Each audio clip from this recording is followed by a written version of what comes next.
Olá, pessoal. Estamos aqui para mais uma live. Bom, pessoal, vamos lá. Eu vou vendo quem está entrando. Sejam todos bem-vindos. A gente hoje vai falar sobre um tema, como eu estava falando no início, um tema que parece esotérico, né? O que é você perder a sua alma? O que é um sequestro de alma num relacionamento abusivo, gente?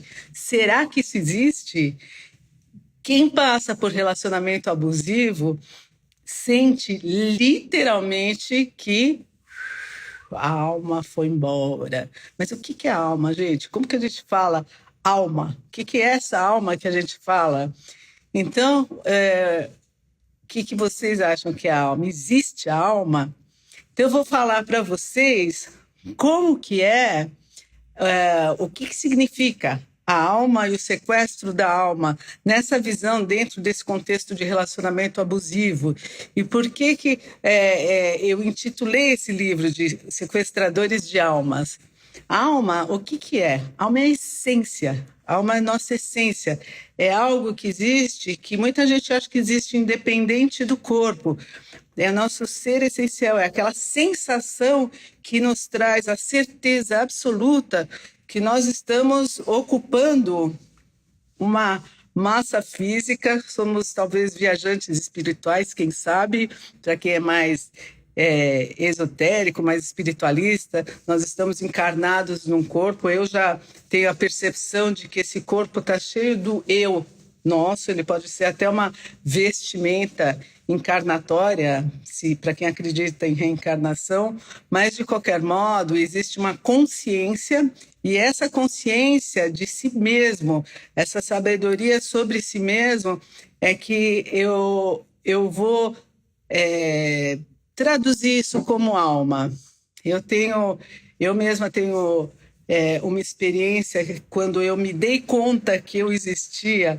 Eu tinha 18 anos de idade e eu estava numa praia e, de repente, eu olhei as estrelas, olhei o mar, a areia. É uma situação assim que é muito forte, que eu não me esqueço até hoje, e que nesse momento era um réveillon, inclusive, um final de ano, e que nesse momento, inclusive, eu estava em harmonia, estava com um grupo de pessoas e eu tive a consciência de todo um universo pulsante e de mim mesma, eu mesma pulsando junto com esse universo. Eu tive uma experiência,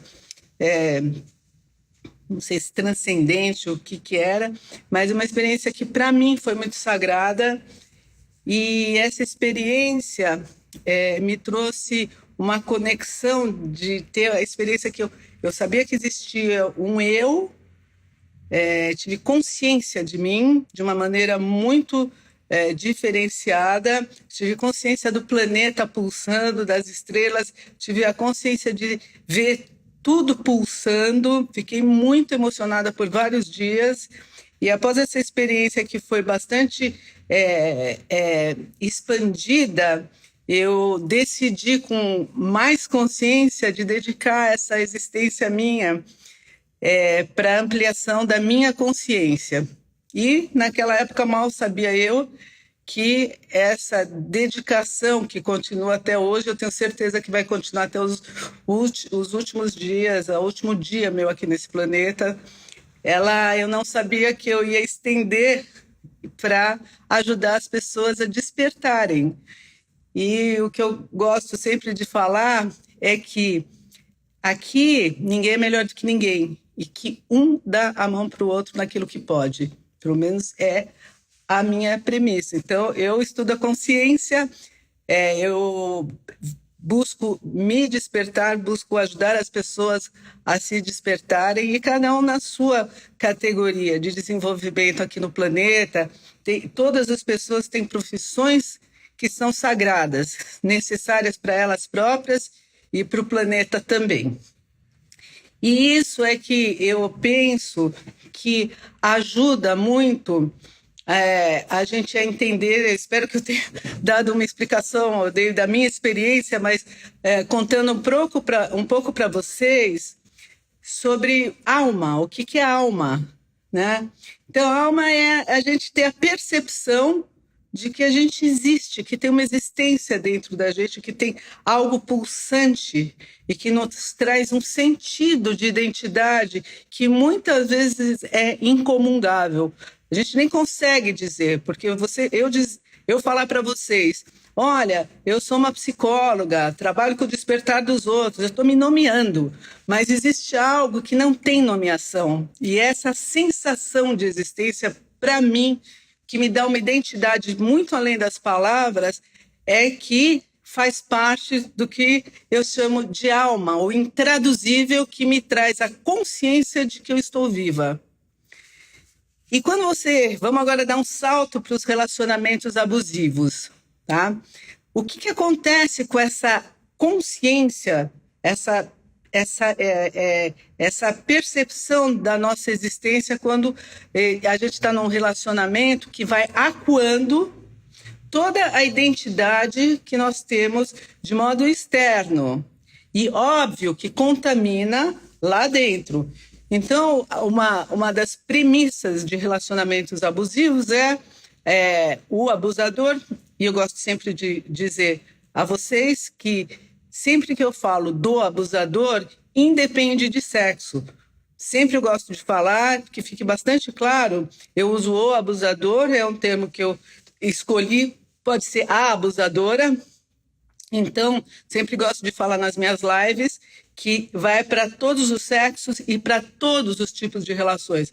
Pode ser relação entre homem, mulher, mulher, mulher, homem, homem, dentro de empresas, qualquer tipo de abordagem na vida que a pessoa possa ter, ela pode estar num relacionamento abusivo. Muito bem. Qual que é uma das premissas do relacionamento abusivo? Uma das premissas principais é: eu vou controlar a sua vida, eu vou acuar você. Tudo que é identidade para você, eu vou quebrar, porque é um relacionamento adoecido.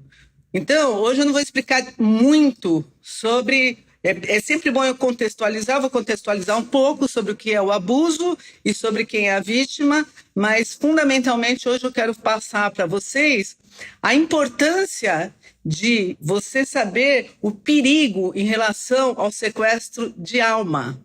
Então vamos lá.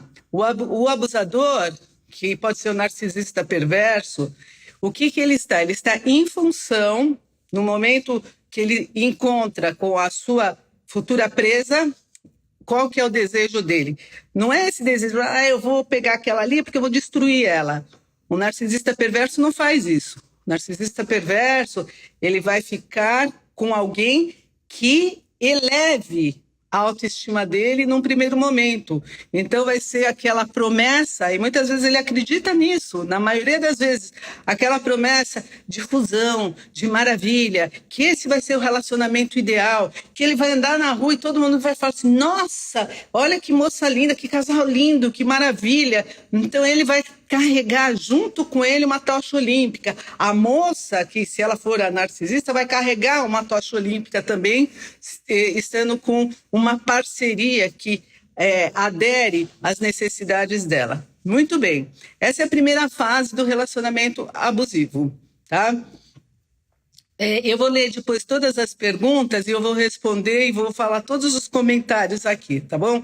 Só vou contar essa parte aqui, daí depois eu vou lá embaixo. Então, vocês fiquem à vontade de escreverem o que vocês quiserem aqui.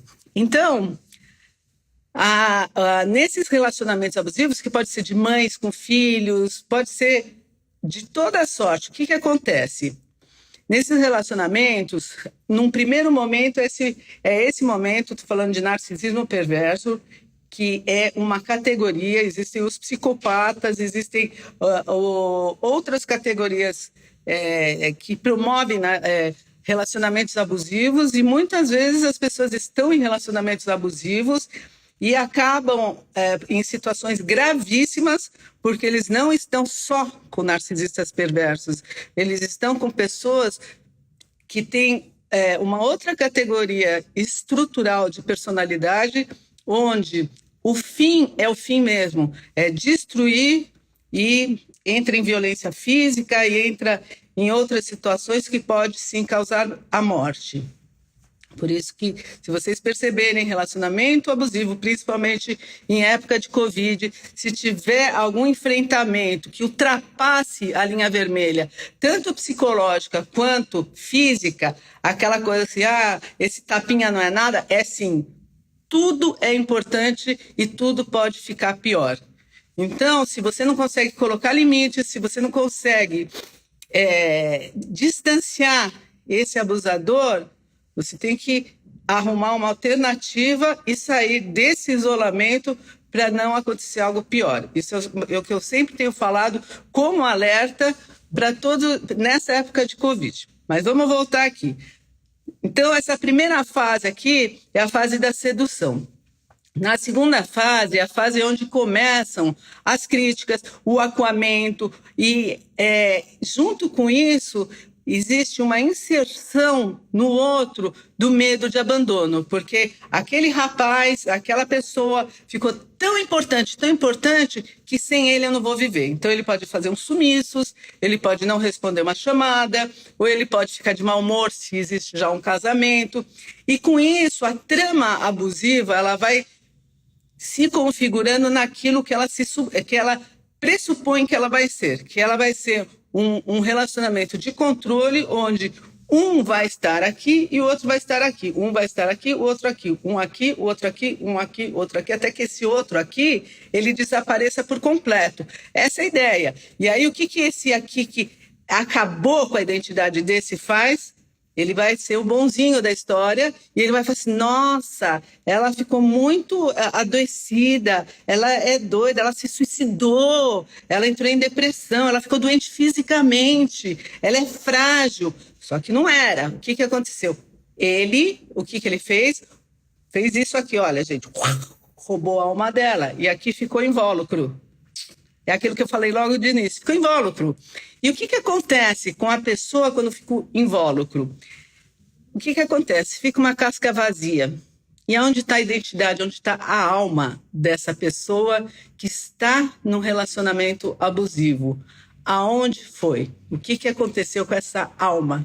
Com essa sensação de estar vivo, essa sensação inominável. A pessoa fica como se ela fosse literalmente um zumbi. E, de uma certa forma, num estágio muito avançado, ela funciona como um zumbi mesmo. Por quê? O que acontece? Vamos pensar de uma forma metafórica. E vocês podem ampliar para o que vocês quiserem. Eu vou dizer aqui que uma forma metafórica, simbólica. Então, vamos dizer que esse abusador, ele vai lá e ele vai destruindo a casca, né? Ela vai destruindo a casca e vai avançando lá dentro e vai tirando a identidade dessa vítima. E como que ele vai fazendo isso daí? Desqualificando, acuando, com todo aquele histórico que eu contei agora há pouco e avançando todos os limites possíveis até que a vítima comece a duvidar de si mesma e até que a vítima abandone toda a sua identidade, todos os seus desejos, pelo medo de abandono, pelo medo do mau humor, por um monte de situações, inclusive corre o risco de ficar com dificuldade de trabalho, pessoas que estão muito bem no trabalho vão entrando em falência, e este que é o abusador vai ficando com a posse de tudo, inclusive de dar dinheiro para a esposa, no caso, se for esposa. Então, o que acontece? Essa esposa, essa pessoa, esse marido, esse irmão, esse filho, ele fica oco. Ele fica oco, adestrado, dominado para servir quem? O abusador. E esse abusador, ele tem a detenção de todos os gostos desse saco vazio. Por quê? Porque ele literalmente ele rouba a alma. E onde é que ele põe essa alma? Onde que ele coloca essa alma? Ele coloca em algum canto dele. E aqui fica uma cabeça vazia. Essa é a analogia que eu quero fazer com vocês. Fica uma cabeça oca, onde a única pessoa que pensa é o abusador. E este pedaço aqui vira autômato. literalmente autômato. O que significa isso daí? Significa que todos os dias são iguais, todos os dias são os mesmos. Aí vai ter gente aqui que vai falar assim, isso aqui é história de Covid, todos os dias são iguais. Muito pelo contrário. Aqui, nessa época de confinamento, tem muitas pessoas estão se reencontrando consigo mesmas, e reencontrando, inclusive, com a identidade perdida, com a alma perdida dentro delas próprias, com o autoabuso que as próprias pessoas fizeram ao longo da vida de só servir o mundo externo, e esquecerem que existe uma alma aqui. Então, o que acontece? Elas entraram aonde? No sequestro do mundo. Elas nem obrigatoriamente elas precisam estar com um parceiro, com uma parceira. Elas estão no sequestro da alma porque falta totalmente a identidade que ficou nessa era que nós estamos do narcisismo, ficou para fora. Então nem precisa de um abusador. O próprio modo que muitas pessoas funcionam é de autoabuso e de autossequestro da própria alma, aonde a alma é colocada de lado, que nesses termos que eu estou abordando com você, que nós estamos abordando aqui, é o termo da essência, que é inominável. E aí o que acontece? A pessoa é um zumbi, do mesmo modo que está num relacionamento abusivo, a pessoa é um zumbi dela mesma, e ela vai para onde? Ela precisa ter, muitas vezes, alguma sensação de prazer. E como que ela tem a sensação de prazer para se sentir viva? Às vezes ela vai para drogas, às vezes ela vai para álcool, às vezes fica um workaholic, trabalha, e tá para fora. E o que acontece? Estando para fora o tempo todo. Onde está o eu? Então, uma dica de quem está se percebendo em casa, aproveite para o resgate da própria alma. Aproveite para perceber, para fazer uma autorreflexão, até espiritualizada. Entrar em contato consigo próprio, entrar em contato com essa essência que nós temos, que é inominável. Que a gente pode dar o nome de espiritual, a gente pode dar o nome do que for, mas ela é inominável, mas ela é a certeza de que nós estamos vivos e que nós somos muito mais do que matéria orgânica. Muito bem. Então, como que se faz, já que vocês estão assistindo aqui essa live, devem estar se perguntando assim, será que tem fórmula para fazer o resgate dessa alma? Se eu estou com um parceiro abusivo neste nível, e agora eu estou vendo essa live, estou conhecendo isso daqui, como que eu faço se eu estou tão oca? Estou oca. Eu estou apática, não tenho vontade de fazer nada, tenho medo desse abusador, tudo que ele fala é o que é, eu já duvido de mim, eu já não sei se o que eu falo é o certo, se eu sou a culpada mesmo, como ele tanto fala, se ele tanto fala, deve ser que eu sou mesmo, né? Então a pessoa já entrou em dúvida sobre si mesma. Tem uma dica importante, que é a dica que está no meu e-book pequenininho, que é sobre os abusadores, no meu outro livro e nas aulas que eu dou. A principal dica é como que você vai resgatar a tua alma. Lembrando que a alma está no corpo, nós estamos vivos. E qual que é a melhor forma de você resgatar? Por uma palavra simples, se chama sensação. A nossa sensação, ela dá o norte de aonde nós estamos, o ambiente que nós estamos. E a sensação, ela fala no corpo.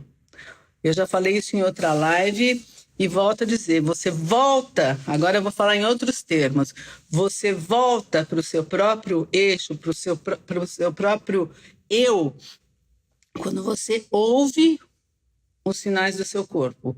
E não só a sua mente, porque a sua mente mente para você. A sua mente te confunde. Você sente, puxa, isso aqui não está certo. Eu falei isso, ele está falando aquilo. Nossa, eu fico com medo até de pôr um copo de água na mesa, que ele vai brigar. Eu fico com medo de que eu pus a roupa que ele não vai gostar. Então, quem é esse cara? Não é essa a pergunta. Quem é esse cara? A gente já está vendo quem é esse cara. A pergunta é outra. O que eu faço com o meu medo? Eu sou obrigada a ficar no contato com uma pessoa que me faz medo, porque quando você está totalmente com a tua alma sequestrada, você não sente nem o medo. Você está anestesiado, ele já conseguiu tudo o que ele queria, sugou a sua alma, a sua energia vital. Uma relação vampira. E aí você fica zumbizando. Então, como que se volta dessa falência de si mesmo? Dessa maneira, nos pequenos detalhes. Se você sente sede, o teu corpo não fala para você, estou com sede. Se você está no sequestro de alma, até a sede parece um eco que vem de longe. Sede, sede. Aí você vai lá, vou pegar um copo d'água, ai, que preguiça. Mas está ali ainda. Sabe por que está ali? Porque você está viva, você não morreu, você está aí. Então, mesmo que a tua alma esteja sequestrada, a sua energia vital esteja constantemente indo para esse abusador, você tem a fonte da energia, ele quer a sua energia. Lembra? Por que ele está atrás de você? Porque você tem, e é inesgotável isso. Ele não sabe da luz dele. Ele não tem essa consciência. Então acorda, você tem e ele precisa do que você tem. Então a força está com quem? Com quem está a força? Então esse é o início do resgate. E aí vai para a alma da sensação. Aí sim, a alma da sensação. E qual que é a alma da sensação? É ouvir o que o corpo fala. Então, o que você está sentindo? Estou sentindo medo? Medo é o quê? É um sinal que a nossa máquina biológica de sobrevivência está nos avisando que nós, sim, estamos em uma situação de perigo. E o que a gente faz quando a gente está numa situação de perigo? O que a gente pode fazer? Ou a gente foge, ou a gente pega o embate e briga, ou a gente se faz de morto, porque aí a pessoa não vê que a gente está lidando com a loucura dela. Muito bem. Seja o que for que você for fazer, você tem que ver muito bem que ambiente que você está e se você de verdade está correndo risco, porque você pode estar correndo risco de falência física. Então, no momento que você escuta que o teu corpo está ressentido, está sentindo medo de tomar atitude, é hora do segundo passo. Se eu estou com medo, como é que eu estou? Então, você vai ganhando consciência e vai começando a trazer a tua alma de volta e vai começando a ouvir os seus sinais de sobrevivência. Então, se eu estou com medo, o que eu posso fazer? Eu posso rebater com esse cara? Não, impossível, porque ele vai rebater em cima e vai me deixar calada. Então, o que eu posso fazer? Fingir, dar uma de morto, fingir que deixa ele falar, eu não posso sair daqui nesse momento, deixa ele falar, mas eu não entro na dele. Pode ser uma alternativa. Outra alternativa, eu vou embora desse lugar, outra alternativa. Mas você vai ter que saber o limite do teu corpo. Vai ter que ver se você está conseguindo dormir direito, se você só dorme. Se você está triste além da medida, se você ficava assim antes do relacionamento. E quando você nasce numa casa onde você já nasce dentro de uma situação abusiva, com mãe, com pai abusivo, você pode estar ouvindo esse vídeo, esse áudio, e começar a despertar e ver que existe um universo além de críticas, um universo além de sofrimento e dor. Então, essas lives, elas são importantíssimas para você que está num relacionamento abusivo, de casamento, de trabalho, ou mesmo se você tem família, que você tem esse relacionamento abusivo, saiba que existe muita vida além disso. E que existe vida onde a sua alma, a sua essência se ilumina. Então, é o momento de você despertar para trazer de volta o que é seu. E a única pessoa que pode iniciar esse processo a favor da vida, a favor de si mesmo, é você num ato de consciência. Então, eu desejo que essa live faça esse serviço de fazer esse ato de consciência e que vocês possam entrar em contato e lembrar que muitas vezes eu falei há algum tempo atrás, nessa live mesmo, que o autoabuso e o próprio sequestro de alma pode ser um looping, onde a pessoa fica o tempo todo a serviço, sem companheiro, sem família, mas num sistema onde ela só fica se alimentando e retroalimentando de sofrimento que ela cria pela mente. Ela está sequestrando as possibilidades dela de existir bem, a alma dela, a essência vital. Então, existe muito autossequestro em todos esses momentos que são cenários que nós vivemos. A gente pode despertar essa energia vital que nós temos para construir a nossa vida de modo criativo e prazeroso. Independente de Covid, independente de confinamento, você pode, todos nós podemos. Muito bem, agora espero que tenha ficado claro para vocês, que vocês tenham compreendido que eu possa ter acrescentado um pouco mais na vida de vocês, com as infinitas possibilidades que todos nós temos daquele salto e de sermos efetivamente felizes. E lembra que isso aqui não é uma live de autoajuda, não. Embora que ela sirva a isso, mas é uma live para despertar, que é muito diferente, porque o serviço é seu, tá? A gente dá o gatilho e o serviço é da pessoa, e se precisa ajuda, óbvio, por que não? Vai fazer a sua terapia, que eu adoro, porque a terapia é um movimento para te ajudar, um bom terapeuta para te ajudar a despertar, a dar a mão para você no expertise dele e falar assim, vou te ajudar a despertar desse maia que você vive. Então, eu aguardo vocês a semana que vem, espero vocês, e nós vamos para mais um bate-papo, e estou à disposição se vocês quiserem mandar recado no Instagram, no Facebook. Estou com vocês e para vocês, e quanto mais despertos, melhor. Um beijo para todos.